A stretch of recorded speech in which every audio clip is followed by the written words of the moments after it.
नमस्कार दोस्तों, स्वागत है आपका इजी लर्निंग में। दोस्तों, इस वीडियो में मैंने आर्किमिडीज प्रिंसिपल के कुछ न्यूमेरिकल्स कवर किए हैं जो कि आपके आने वाले एग्ज़ाम के लिए बहुत ही इम्पोर्टेंट है। तो चलिए वक्त न गवाते हुए वीडियो को चालू करते हैं। तो दोस्तों, आप पूरा वीडियो देखें जिससे आपको जो रिलेटिव डेंसिटी का जो है वो कॉन्सेप्ट क्लियर हो जाएगा और उसके बेस पे अच्छे अच्छे न्यूमेरिकल्स है वो भी आप आसानी से सोल्व कर सकेंगे। तो चलिए शुरू करते हैं। तो देखिए दोस्तों, हमें जो है वो न्यूमेरिकल्स करने से पहले कुछ फॉर्मूला जो है वो उसको याद रखना पड़ेगा। तो देखिए, सबसे पहले अगर बात करें रिलेटिव डेंसिटी ऑफ किसी भी सॉलिड का, अगर रिलेटिव डेंसिटी फाइंड करना हो तो उसके लिए फॉर्मूला होता है वस्तु का हवा में भार डिवाइडेड बाय वस्तु का आभासी भार, भार में कमी। ठीक है, जब उसको पानी में डाला जाता है तो उसके भार में कितनी कमी आती है उसका रिलेशन हम फाइंड करेंगे। तो ये हो जाता है रिलेटिव डेंसिटी ऑफ सॉलिड। अगर वहीं बात करें रिलेटिव डेंसिटी ऑफ लिक्विड की तो ये हो जाता है वस्तु का द्रव में आभासी भार डिवाइडेड बाय वस्तु का पानी में आभासी भार। और जैसे कि आप रिलेटिव डेंसिटी बराबर जानते ही है, ये क्या होता है density of substance divided by density of water at 4 degree centigrade. ठीक है, तो ये भी एक फॉर्मूला होता है। तो अगर आपको न्यूमेरिकल्स करने हैं तो आपको ये दो फॉर्मूला याद रखना है। ठीक है, अब देखिए यहाँ पे जो है हम वस्तु का हवा में भार के लिए W1 लेंगे। ठीक है, और जो वस्तु का जो है पानी में भार होगा उसको हम W2 कंसीडर करेंगे। और जो वस्तु होगी उसकी जो किसी भी लिक्विड, मान लीजिए केरोसिन है, ऑयल है, पेट्रोल है, डीजल है, कोई भी लिक्विड हो उसके लिए हम क्या कंसीडर करेंगे W3। तो देखिए, अब यहाँ पे देखिए, अगर हम इस relative density of solid RD solid को अगर हम रिलेटिव डेंसिटी ऑफ लिक्विड से डिवाइड करें तो इसका रिलेशन कुछ इस तरह से निकल के आता है। देखिए, ये वाटर से वाटर कट जाएगा, यहाँ पे नीचे का जो है वो वस्तु का पानी में भार ये भी कट जाएगा। तो इसका कुछ नया जो इक्वेशन जो कि आपको याद रखने हैं वो कुछ इस तरह से निकल कर आएगा। देखिए, RD of solid divided by RD of liquid जो हो जाएगा वो हो जाएगा W1 divided by W1 minus W3। यहाँ पे मैंने W1 क्या लिया था, एयर। यहाँ पे W3 जो था वो किसी भी लिक्विड में वस्तु का भार। ठीक है, और यहाँ पे देखा हमने सॉलिड के लिए क्या देखा था, W1 divided by W1 minus W2। तो जहाँ पे W1 था वस्तु का हवा में भार और ये जो W2 जो था वो वस्तु का पानी में भार। तो आपको सिर्फ ये दो फॉर्मूला जो है वो रिलेटिव डेंसिटी के क्वेश्चंस को सोल्व करने के लिए याद रखना है। तो ये जो है इक्वेशन ये फुली फ्लोटिंग बॉडी के लिए है। ठीक है दोस्तों, ये फुली फ्लोटिंग वाले जो हमारे न्यूमेरिकल से उसमें ये काम आएंगे। अगर पार्शियली फ्लोटिंग बॉडी की बात करें, इसमें क्या होता है कि मान लीजिए कोई एक बॉडी है, उसका कुछ अंश जो है वो पानी के अंदर और कुछ अंश पानी के बाहर है, यानी कि ये पूरा का पूरा फ्लोट नहीं कर रहा है, ये जो है वो ऊपर तैर रहा है। फॉर एग्जांपल बात करें, बर्फ़ जो होता है वो बर्फ़ को अगर हम पानी में डालते हैं तो वो पूरा नहीं तैरता है। ठीक है, उसका कुछ भाग जो है वो पानी के बाहर और कुछ भाग पानी के अंदर होता है।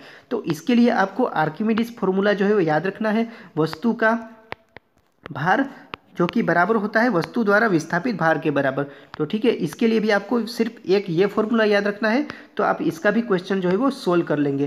तो चलिए हम क्वेश्चंस को शुरू करते हैं। तो आप ये दो फॉर्मूला याद रखिए, एक RD वाला और ये पार्शियली फ्लोटिंग बॉडी वाला। तो आप जो है वो सारे के सारे रिलेटिव डेंसिटी के क्वेश्चंस को आसानी से कर लेंगे। तो देखिए दोस्तों, यहाँ पे हमें पहला क्वेश्चन दे रखा है, एक मेटल है जिसका मास है 150 ग्राम, किसमें, हवा में। तो चलिए लिखते चलते हैं, W1 दे रखा है हमें 150, 125 ग्राम है इसका पानी में। पानी में जब इसको डाला जाता है तो इसका मास कितना हो रहा है, 125 ग्राम। तो यहाँ पे W2 ले रहे हैं हम पानी के लिए, तो ये हो जाएगा 125 ग्राम। ठीक है, तो हमें डेंसिटी फाइंड करनी है मेटल की। तो हमने देखा डेंसिटी ऑफ मेटल क्या होता है, रिलेटिव डेंसिटी ऑफ सॉलिड ये होता है W1 divided by W1 minus W2। तो यहाँ पे हम देख सकते हैं कि W1 हमें दे रखा है 150 और यहाँ पे W1 माइनस W2 कितना हो जाएगा, दोनों का डिफरेंस ये हो जाएगा 25। तो 25 को आपको इसको 6 बार में काट देंगे तो जो फर्स्ट नंबर का क्वेश्चन है हमारा आंसर हो जाएगा ए ऑप्शन सही हो जाएगा। तो चलिए अब अगला क्वेश्चन को सोल्व करते हैं। तो देखिए, यहाँ पे डेंसिटी ऑफ मेटल दे रखी है 8, रिलेटिव डेंसिटी दे रखी है। तो लिखते चलिए, रिलेटिव डेंसिटी ऑफ सॉलिड यहाँ पे हो गया 8, मास दे रखा है 400। अब देखिए, किसी भी वस्तु का मास दे रखा है, यानी कि कोई वस्तु को हम हवा में ही तोलते हैं ना, तो यहाँ पे हम नहीं दिया है एयर, तो हम ले लेंगे W1 बराबर हवा में इसका भार 400 ग्राम हो जाएगा। अब देखिए, इसको जब ऑयल के अंदर, यहाँ पे ऑयल आ गया, तो ऑयल के अंदर जब इसको डुबाते हैं तो ऑयल की रिलेटिव डेंसिटी कितनी है, 0.8। तो यहाँ पे ऑयल की रिलेटिव डेंसिटी हम लिख लेते हैं, जो कि लिक्विड यहाँ पे हो जाएगा 0.8। अब देखिए, हमें फाइंड करना है मास इन ऑयल, यानी कि W3 जो है वो हमें फाइंड करना है। तो हमने रेशियो देखा सॉलिड और liquid, relative density of solid divided by relative density of liquid, ये होता है W1 divided by W1 minus W3। तो देखिए यहाँ पे ले लेते हैं हम, यहाँ पे 8 हो जाएगा, यहाँ पे 0.8 हो जाएगा, यहाँ पे W1 हमें दे रखा है 400 और नीचे लेंगे हमारा W1 400 माइनस W3। तो हमें W3 फाइंड करना है, इसको काटेंगे तो ये आ जाएगा यहाँ पे 10, ये 0 से 0, तो यानी कि W3 बराबर क्या हो जाएगा 400 माइनस 40 360 kg। तो जब इसको हम ऑयल के अंदर डालेंगे तो इसका मास कितना हो जाएगा 360 kg। डी जो है वो इसका सही आंसर हो जाएगा।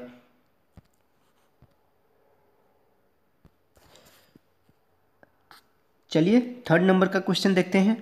एक मेटल पीस जिसका मास है 50 ग्राम हवा में, चलिए अगेन लिखते चलते हैं, W1 बराबर 50, 40 ग्राम का हो जा रहा है लिक्विड के अंदर, लिक्विड है तो हम लिक्विड के लिए क्या लेते हैं W3 40। तो रिलेटिव डेंसिटी दे रखी है, रिलेटिव डेंसिटी किसकी लिक्विड की, तो रिलेटिव RD ले लेते हैं, लिक्विड बराबर 0.8। तो हमें रिलेटिव डेंसिटी फाइंड करना है मेटल का, तो direct relative density of metal divided by relative density of liquid, ये हो जाएगा W1 divided by W1 minus W3। तो आप इसको सोल्व करिए और आंसर मुझे कमेंट में करिए। तो चलिए अब फोर्थ नंबर का क्वेश्चन देख लेते हैं। एक सॉलिड जिसका मास है 80 ग्राम हवा में, W1 बराबर 80 ग्राम दे रखा है, 60 ग्राम हो जा रहा है वाटर में, W2 बराबर 60 ग्राम। अब इसका 65 ग्राम है लिक्विड में, यानी कि W3 बराबर 65। तो हमें रिलेटिव डेंसिटी ऑफ लिक्विड और सॉलिड की दोनों की फाइंड करनी है। तो देखिए रिलेटिव डेंसिटी RDS बराबर क्या होता है, W1 80 upon W1 80 minus W2 60। तो ये जब इसको सोल्व करेंगे तो ये क्या आ जाएगा 4। अब रिलेटिव डेंसिटी ऑफ सॉलिड और रिलेटिव डेंसिटी का लिक्विड का जो रेशियो होता है वो क्या होता है W1 divided by W1 minus W3। तो यहाँ पे W1 80 divided by W1 again 80 minus W3 65। ये किसके बराबर हो जाएगा, सॉलिड का हमें मिल गया 4, यहाँ पे हम RD लिक्विड का निकालेंगे तो ये क्या आ जाएगा, ये 2 बार में कटेगा, ठीक है। तो RD ऑफ लिक्विड हो जाएगा हमारे पास यहाँ पे 20 और यहाँ पे 15, तो ये हो जाएगा 15 डिवाइडेड बाई 20, ये 5 से 3 बार में, 5 से 4 बार में, तो ये हो जाएगा 0.75, यानी कि 4 और 0.75 जो आ गया बी जो है वो इसका सही आंसर हो जाएगा। फिफ्थ नंबर का क्वेश्चन दे रखा है, एक सॉलिड बॉडी जिसका मास है 150 ग्राम, वॉल्यूम है 250 सेंटीमीटर क्यूब, इसको जब पानी के अंदर रखा जाता है तो हमें ये बताना है कि ये जो बॉडी है ये क्या तैरेगा या डूब जाएगा, तो हमें बताना है, ठीक है। डेंसिटी ऑफ वाटर दे रखी है 1 ग्राम पर सेंटीमीटर क्यूब। अब देखिए आर्किमिडीज प्रिंसिपल जब आपने पढ़ा होगा तो उसमें कुछ इस तरह से मान लीजिए एक था, ठीक है, इसमें कुछ लिक्विड भरा हुआ है, ठीक है, ये कुछ लिक्विड इसमें जिसकी मान लेते हैं डेंसिटी ऑफ लिक्विड ρL है, ठीक है। अब हम क्या कर रहे हैं, कोई एक वस्तु है, मान लीजिए कोई एक बॉक्स है, ठीक है, जिसका डेंसिटी है मान लेते हैं सॉलिड का ΔS, ठीक है, इसका हम मान लेते हैं ρS। तो देखिए यहाँ पे 3 कंडीशन निकल कर आती है। अगर ρS डेंसिटी ऑफ सॉलिड अगर डेंसिटी ऑफ लिक्विड से अधिक है तो ये जो सब्सटेंस है वो पानी के अंदर डूब जाएगा, ठीक है। अगर डेंसिटी ऑफ सॉलिड जो है वो इक्वल है डेंसिटी ऑफ लिक्विड से तो ये जो है वो अंदर की तरफ फ्लोट करेगा, ये जो सरफेस है पानी का वहाँ पे ये फ्लोट करेगा, ठीक है। अगर density of solid less than है डेंसिटी ऑफ लिक्विड, यानी कि जो सॉलिड है इसका डेंसिटी पानी से कम है, तो ये क्या है, ये ऊपर की तरफ तैरेगा, ये वस्तु अंदर नहीं आएगा, पानी के सरफेस के ऊपर ही जो है वो फ्लोट करेगा। तो हमें ये फाइंड करना है कि ये जो सॉलिड है, जो सॉलिड बॉडी है, इसकी डेंसिटी क्या वाटर से अधिक है या कम है। तो चलिए देखते हैं। तो यहाँ पे डेंसिटी बराबर क्या होता है, मास डिवाइडेड बाय वॉल्यूम। मास हमें दे रखा है 150, वॉल्यूम दे रखा है 250, तो ये 0, ये 5 से 5, ये 3 बार में, तो ये 5 छक्का 30, यानी कि 0.6 ग्राम पर सेंटीमीटर क्यूब जो आ गया, ये जो सॉलिड बॉडी है इसकी डेंसिटी आ गई। अब देखिए यहाँ पे देख सकते हैं कि जो डेंसिटी ऑफ सॉलिड है वो पानी की तुलना में कम है, पानी की डेंसिटी 1, सॉलिड की डेंसिटी 0.6, तो डेफिनेटली ये जो बॉडी है ये पानी के ऊपर तैरेगा, तो फ्लोट जो है वो इसका आंसर हो जाएगा। तो देखिए दोस्तों, जो 6 नंबर का क्वेश्चन दे रखा है, लकड़ी का एक टुकड़ा पानी के ऊपर तैर रहा है, ठीक है। तो इसका जो वॉल्यूम है उसका 2/5 पार्ट जो है वो पानी के सरफेस के ऊपर है। तो हमें डेंसिटी ऑफ वुड की फाइंड करनी है। तो देखिए कुछ इस तरह से है, ये मान लीजिए ये पानी है, ठीक है। तो जो लकड़ी का टुकड़ा है कुछ इस तरह से फ्लोट कर रहा है, जिसमें अगर देखिए अगर मैं 5th पार्ट मान लूँ, यानी कि ये पूरा पार्ट अगर मैं 5 मानूँ, तो इसका 2 पार्ट जो है वो पानी के बाहर है। तो इसका अंदर के भाग की बात करें तो ये 3 पार्ट जो है पानी के अंदर हो जाएगा। तो हम कह सकते हैं कि जो 3/5 पार्ट जो है वो पानी के अंदर है, ठीक है। अब देखिए आर्किमिडीज प्रिंसिपल क्या कहता है कि जो वेट ऑफ सॉलिड, यानी कि किसी भी वस्तु का भार, किसी भी वस्तु का जो भार होता है वो किसके बराबर होता है, इस वस्तु द्वारा विस्थापित लिक्विड या फिर पानी के भार के बराबर होता है, ठीक है। ये लिक्विड कुछ भी हो सकता है, मर्क्यूरी भी हो सकती है, ऑयल भी हो सकता है। तो इस लिक्विड के विस्थापित भार के बराबर होता है। तो देखिए अगर हम बात करें तो मान लीजिए अगेन इसको ड्रॉ कर लेते हैं। इस तरह से कुछ था, 3 पार्ट अंदर था, ठीक है। तो अगर हम इसकी बात करें, इसका मान लेते टोटल वॉल्यूम VS है और इसकी डेंसिटी है ρS।